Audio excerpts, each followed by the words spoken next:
Welcome back to What Arty Noobs with General Disturbance. This game has started rather quickly. You're looking at the 212A, the Tier 9 Soviet SPG. We're located on the eastbourne of Safe Haven and we're under the command of DingTant. Now he's actually in the OLIMP clan, which is the same one as Oxidor and quite a few other members of What Arty Noobs. And he's aiming to the other side of the battlefield, but no enemies in sight just yet. Okay, first enemies come into sight, and they are firing. Now, he's got the 203mm howitzer, which is capable of 900 alpha and penetrating 52mm of armor with a burst radius of 10.4 meters. And he's aiming for a bush right up in the heights of the hill. I think he's trying for a splash on the enemy tank destroyers that might be up there. There's an ELC 790 spotting on their side of the hill. An RM41 Bulldog, I think, has been detected by him. And our 1390s up there as well. Now, they are receiving fire, and it's coming from down below on the bunker. Okay, we're about to hit the ELC 790. Rounds out. Ooh, that must have hurt. 434 hit points of damage, and that was splash, not a direct hit. That was a direct hit, unfortunately. The enemy Arty is firing in his direction. It's an M53, M55. So he's got about the same amount of damage per shot. And looks like there was a tank destroyer up in the far southwest corner of the map. Rounds out in the ELC again. This time it's 288 hit points of damage. Now it looks like the enemy's pushing real hard up in the hills, but the ELC seems not to be moving at all. In fact, he's kind of disconnected, you might say, but it looks like he's still there.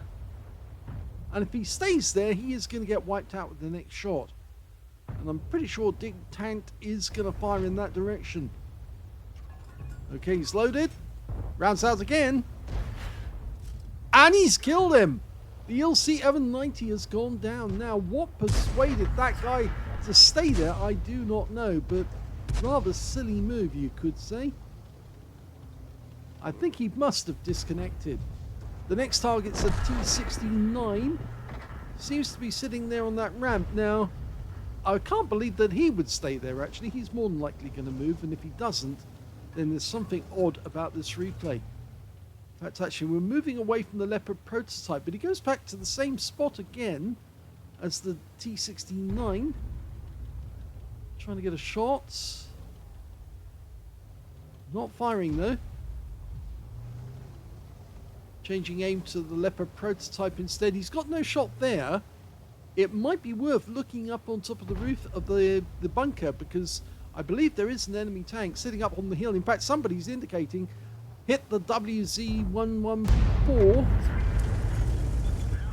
And he did get some damage on the Leopard prototype for 160. That was splash. Now, let's have a look at the other targets. Well, there's a Leopard prototype up there. That's the one he fired at.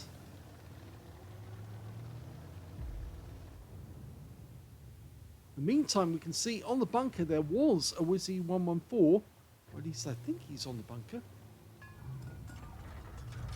Leopard prototype's still there, but he's hugging the rock and he's not moving away, which is very, very odd indeed.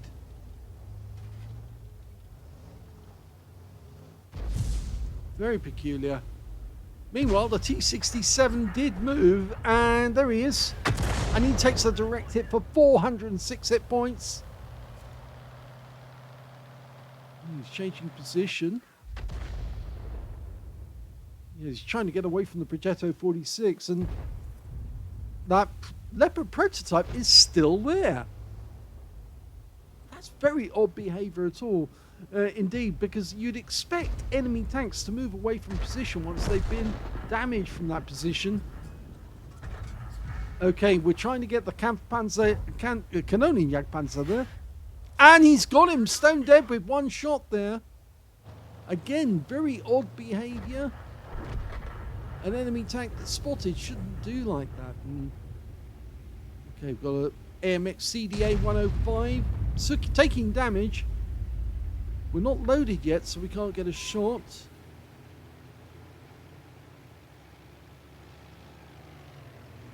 Okay. Let's see if we can get some damage on this one. Wait for him to move forwards. He's actually firing the round in behind him. Now, he came out of aim view just as he fired there. I've done that myself, so I know it is very possible to do that if you use your middle key on your mouse. I don't think he got any damage, though, on the MX-CDA 105. Borsig moving into position to try and get a shot. We haven't got a shot, but the Borsig did, and he's out the game now. Okay, looking over to the other side of the map, I think an Object 432 was spotted over by the bunker, and the Leopard prototype just went down to our G-Saw. So, looking at this position, using the mini-map, he's dialing in on that spot, rounds out. Well, it may have splashed the 430, but he might not be there. He was seen some time ago, and now he's non-spotted. Now, it is interesting that he's moving up into the hills. There's only 4 enemies left. 2 of those are up in the hills, as far as we're aware. One of them's the enemy Arty. One of the ones that's still in the game. Okay, enemy Barras spotted. Now, can we get a shot on this guy? Keeps rocking backwards and forwards. Nope, didn't get anything there.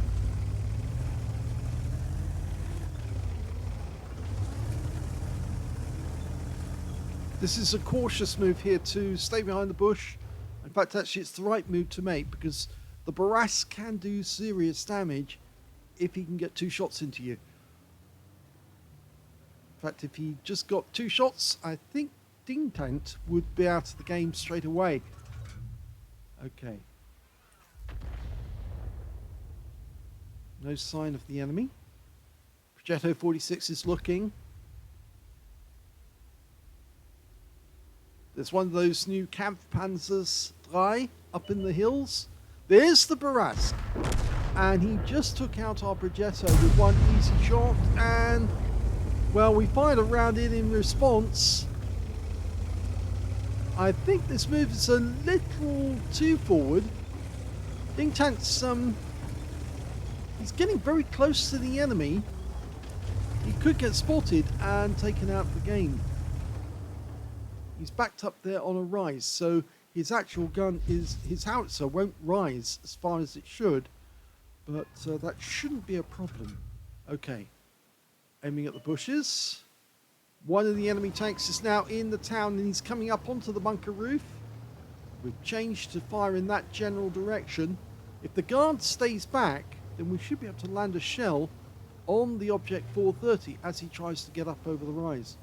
If he stays too close, well, he's stunned him. He didn't get close enough to do any damage. Standard reload for this Arty, 37.39 seconds. And the Barasca's just killed our T-54E1. So now there's an equal number of tanks on both sides, but the Barras made a terrible mistake there. He actually drove off that bunker and killed himself. Now we can go for the Kampfpanzer 3. Splashed him to death. That means now there's only 2 enemies left. The Object 432 and, of course, the enemy Arty, who may be in grid square A1. We don't know. I would think, if anything, the Object 432 was probably in that corner trying to defend his teammate. Okay, so he's backed up behind the bush to try and get a shot. The 430U's gone up over the hill. There's the M53, M55. We're dialing in on his position. Almost ready. Rounds out. Not quite on target. Oh, it was on target. I thought he had a blown res kill at the time when he fired, but it was bang on target, so he did get the kill. And that means now that this is the last enemy. The 432. The medium tank with the turret at the rear. Now he's opening the range a little. The G-Saw is going to the enemy cap. Or is he coming up behind the 432? Well, DingTant is backing up to try and get a better shot in that direction. Okay, that should work.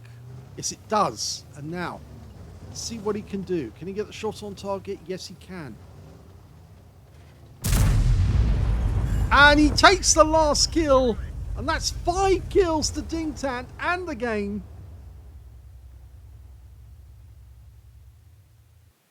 Here's the end of battle stats, and that was the second-class tanker for DingTant in the 212A on Safe Haven. He managed to get a bruiser medal for getting at least 5 critical hits. In fact, he got 15 in this game, as well as getting a fighter badge for getting at least 4 kills. In fact, he ended up with 5 on this game, and that's 1 short of getting a top gun and 1/3 of the enemy team. Now let's have a look at the team score. Well, surprisingly, he got the highest damage in the game in that one. 3,157 hit points of damage went to DingTant, and just behind him was the Wizzy 111 Model 5A, I think that is. Is it the 5A? No, it's the 1.4, the Tier 9 version. 3,126 hit points of damage went to him, and the third highest damage in the game went to the T54E1, who got 2,621 hit points. When it came to kills, yep, DingTant got that one. 5 kills to him. 2 kills went to the STG Guard, the T54E1, the Waffenträger auf Panzer IV, and on the enemy team, the AE Phase 1, the Leopard prototype, and their Batchat Barask, and their AMX CDA, all got 2 kills apiece. And when it came to base XP, well, that one goes to the STG Guard, who got 958 in that game. 885 went to DingTant, and 807 went to the T54E1, which means that DingTant got 2 out of 3. He got the highest damage and he got the highest number of kills, but he couldn't get the highest base XP because the STG Guard is Tier 8 and he was in a Tier 9 game. Let's have a look at detail. 15 shots fired. That's a decent number of shots. He got most of them on target. Few he missed. I was surprised by the M53, M55 shot, because I thought that one would miss, actually, because he wasn't fully dialed in when he fired. He got 5 direct hits in the game, 3 penetrating shots, and 8 splash. Damage of 3,157 hit points, all of it at more than 300 meters. Let's have a quick look and see which ones he penetrated. Well, he did penetrate the M53, M55. He also penetrated the Canonian Jagdpanzer, the 105, and he also penetrated the ELC Evan 90 with one of those shots as well. He did damage 7 of the enemy, killed 5, and he also did 6 stuns, but he didn't get any stun assistance during the game. On a premium count, he earned a profit of 6,867 credits for the game, and he also got 9,960 XP because he got a personal missions payout from that game as well. So the first game, he didn't get any major medals, but he did have a good game, got the highest damage. Let's have a look at the second replay. And the second replay is on the northeast spawn of Highway. Okay, DingTant loaded in very late into the game, which is why we're seeing it without a countdown.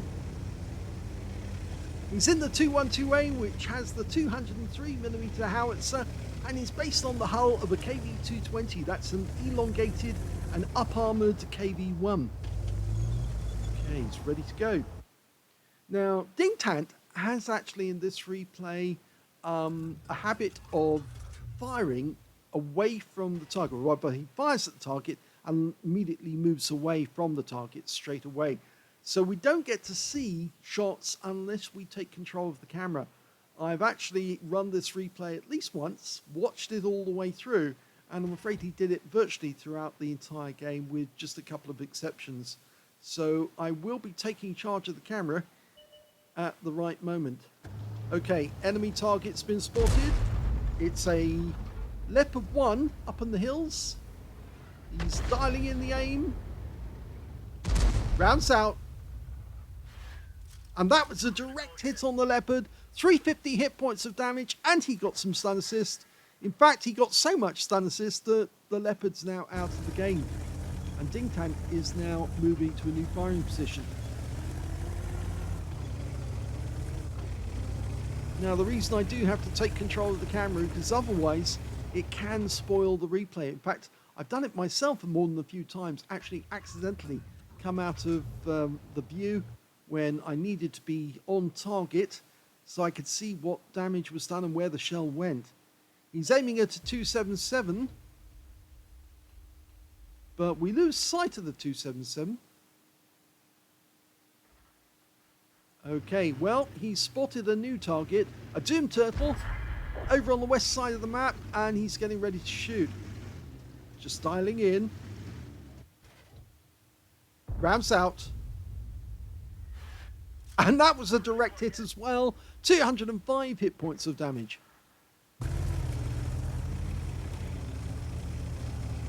Now, one of the good things about the 212A is it does come with an awful lot of ammunition. You'll never run out of ammunition with the 212A. You'll always have enough. Unfortunately, in the 261, it's not the same. You could run out of ammunition with that. Rounds out straight away on the T95. And that one landed just slightly in front and short. And he got 268 hit points of damage from that shot. Oh, unfortunately, we just lost our Type 61.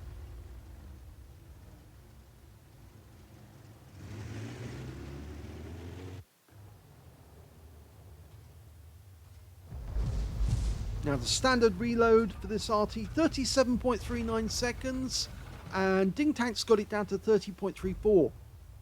Rounds out. Well, it looks like he tried to get the unit 16, but didn't get it. No direct hit, but he is picking up stun assist, and it appears that he's getting stun assist off the Kampfpanzer III, who was very near to the units when that shot went in. Okay, we're dialing in on a 50 TP who's using that corner to side scrape, which is not a good move because it means you're fairly static. Rounds out. That was a direct hit.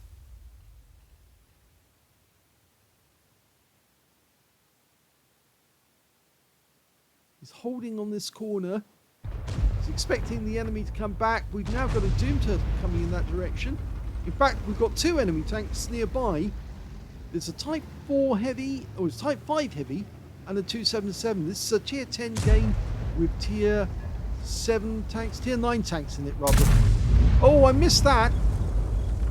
He did hit the Type 5 heavy for 234 hit points of damage. And again, he looked away immediately after he shot. Okay. Oh, that wasn't good there. We lost the 268 to the 277. But we can get a direct hit on the 277. We're lined up, almost loaded. Rounds out. Well, he got a direct hit for 45 hit points. And he's changing position straight away, headed back towards the north. We're one up on the enemy and we're about equal on hit points. In fact, now we're even on kills as well.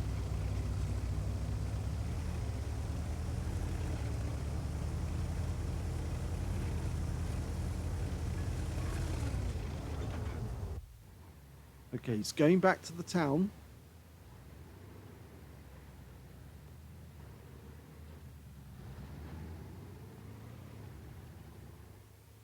No, I think he's looking too far over to the east there. He needs to round about there. In fact, yes, he's found a T95. And he's dialing in. Rounds out. Well, I think the wreck of the 277 took the shot, but he did get a massive amount of stun assist off that T95 immediately afterwards. 1,185 hit points. And I think the T95 didn't like that at all. In fact, it may have been the Heshpan on our team that did that, because he is nearby. Okay, so next target is the Type 5. Lining the shot up, but he changes his mind, goes for the T95, and gets a shot into the side for 208.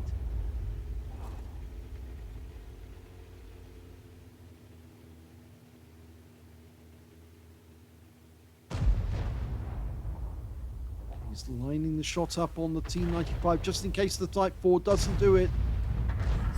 Type 5 goes down. The Doom Turtle goes down, and that means now there's no enemy tanks in the town at all, and we can fire elsewhere. But we've got no targets to shoot at the moment. Now, shots are being fired in this general direction, so it might be there is an enemy tank hiding amongst the bushes in this general area. There's a Leopard prototype been seen. I think he might be behind that indestructible building just to the left of the reticule at the moment. And there's the enemy Arty in the background. Quickly looks in that way. Probably behind the bushes there, but he doesn't shoot because he finds this T95 pulling back.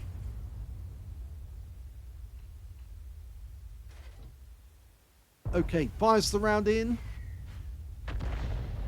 And it did explode behind the T95, but I suspect it would have done some stun damage at the very least, or splash him at the best.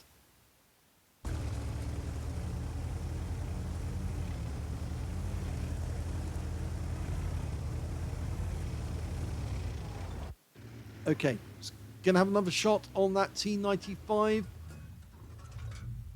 He's lined up, getting ready. I think that Doom Turtle's put himself in a position where he's actually likely to get hit. And he did get hit, a direct hit at that. And we got damage assist.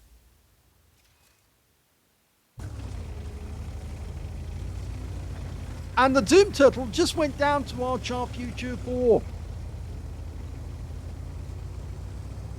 So DingTant is having a good battle. It's just he keeps moving after he fires, and that makes it difficult for us to follow the game. Okay, UDAS 16. Fully dialed in, and the target pulls back. Rounds out. Yep, it was close. Close enough possibly to get a stun. There's 7 left on the enemy team. And they seem to be concentrated around their cap area. Okay, Gorilla 15 can do some serious damage to him because he's got no armor. And in fact, actually, he goes down to our to our Type 4 Heavy. Now, there might be another enemy tank up in those bushes. But we're switching aim to go to this Leopard prototype on this corner. Trying to chase him. And he's gone down as well. And he was taken out by our M5Y.